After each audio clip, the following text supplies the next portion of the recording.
r/askReddit. Ex-homeless redditors, what was the scariest thing that you ever saw on the streets? NSFW.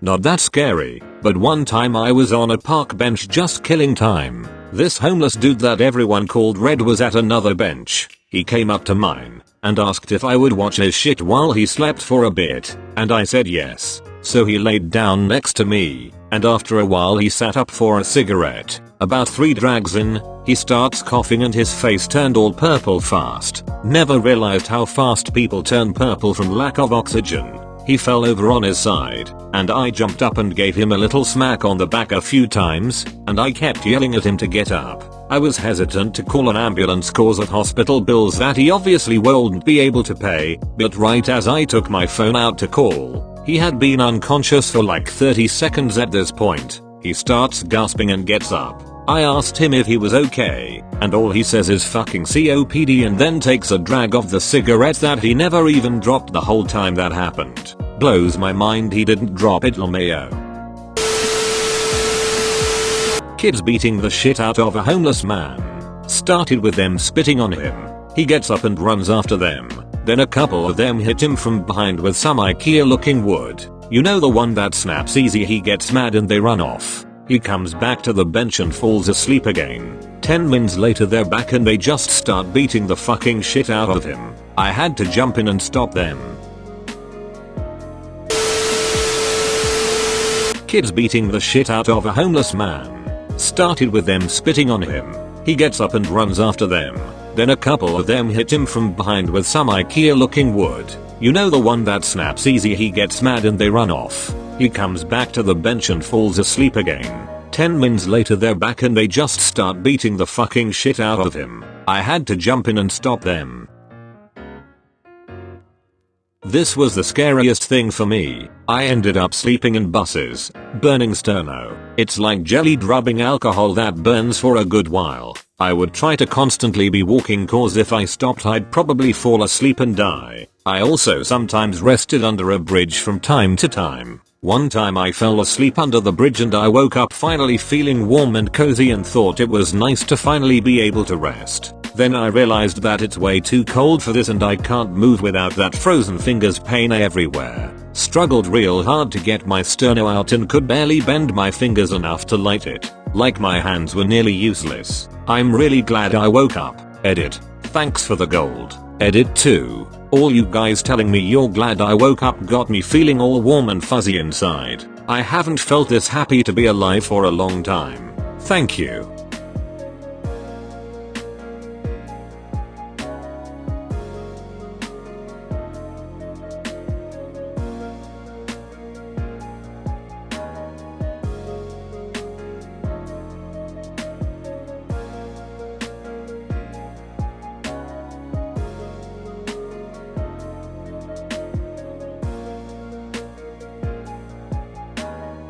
I remember waking up every half hour to make sure my dog was still breathing. Cold fucking kills.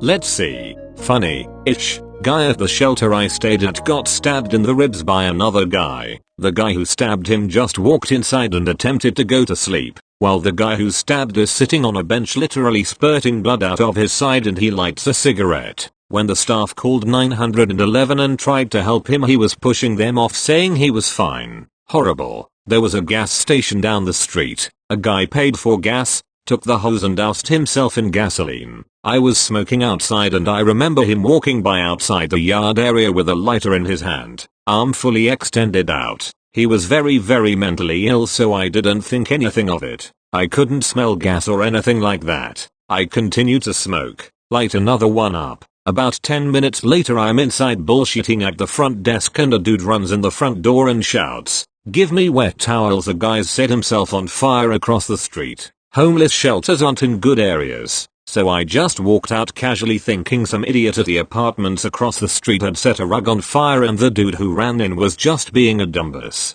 I walk out the front door and sure enough, on one of the stairwells there's flames. My thought process was basically, yep. Some dumb fucks literally. Oh fuck. The rug sat up. Me and 3 other guys ended up being the ones to put him out. He wouldn't though. I don't know if the gas had to burn off first, but probably. I don't really remember putting him out. I just remember after. I don't remember a smell or anything. The morbid thing I do remember is he was out and he just kept shouting, my balls are on fire. Put out my balls. He died 3 days later. I was told it wasn't the first time he'd done something like this. The shelter ended up sending me to therapy, and the woman was the best therapist I'd ever had. I still get weird sometimes and can't really watch people on fire in movies anymore. Edit. This happened around 2011 in Kentucky, so it's a while back now. I've been slowly putting my life together again since then. The last time I was homeless was in 2014.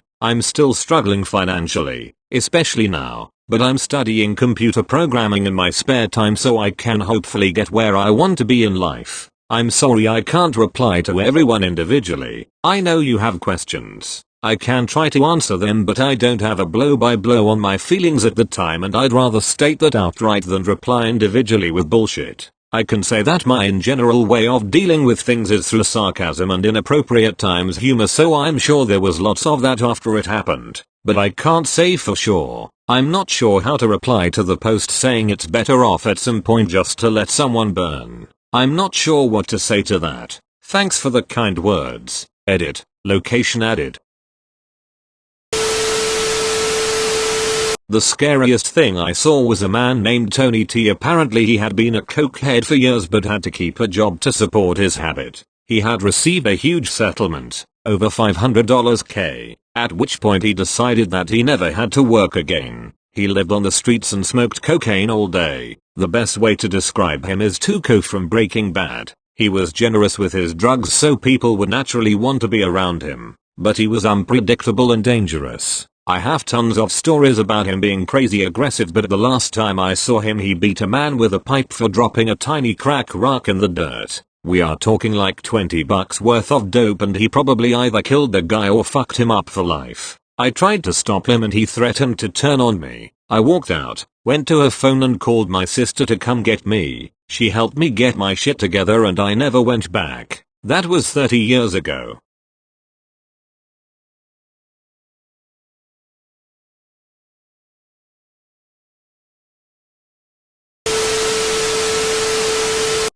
I was homeless in Hawaii for a month after I got out of the army. Nothing I saw was ever like oh shit I'ma die, but there are a lot of homeless meth heads wandering the streets. I watched people having arguments with a spoon they were holding, people eating sand at the beach, people wearing weak old shit caked pants. Meth is fucking wild. Stick to weed and shrooms.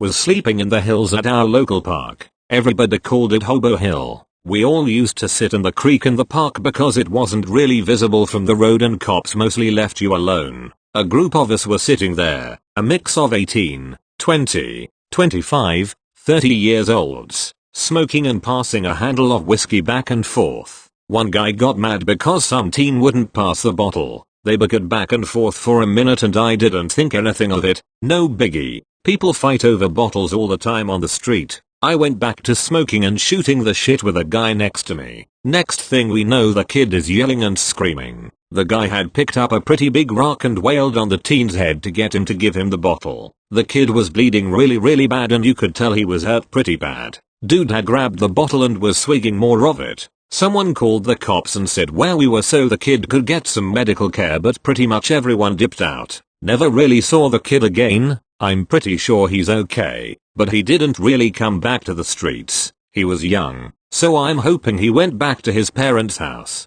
That wasn't the worst I've seen, but it was one of the more memorable moments.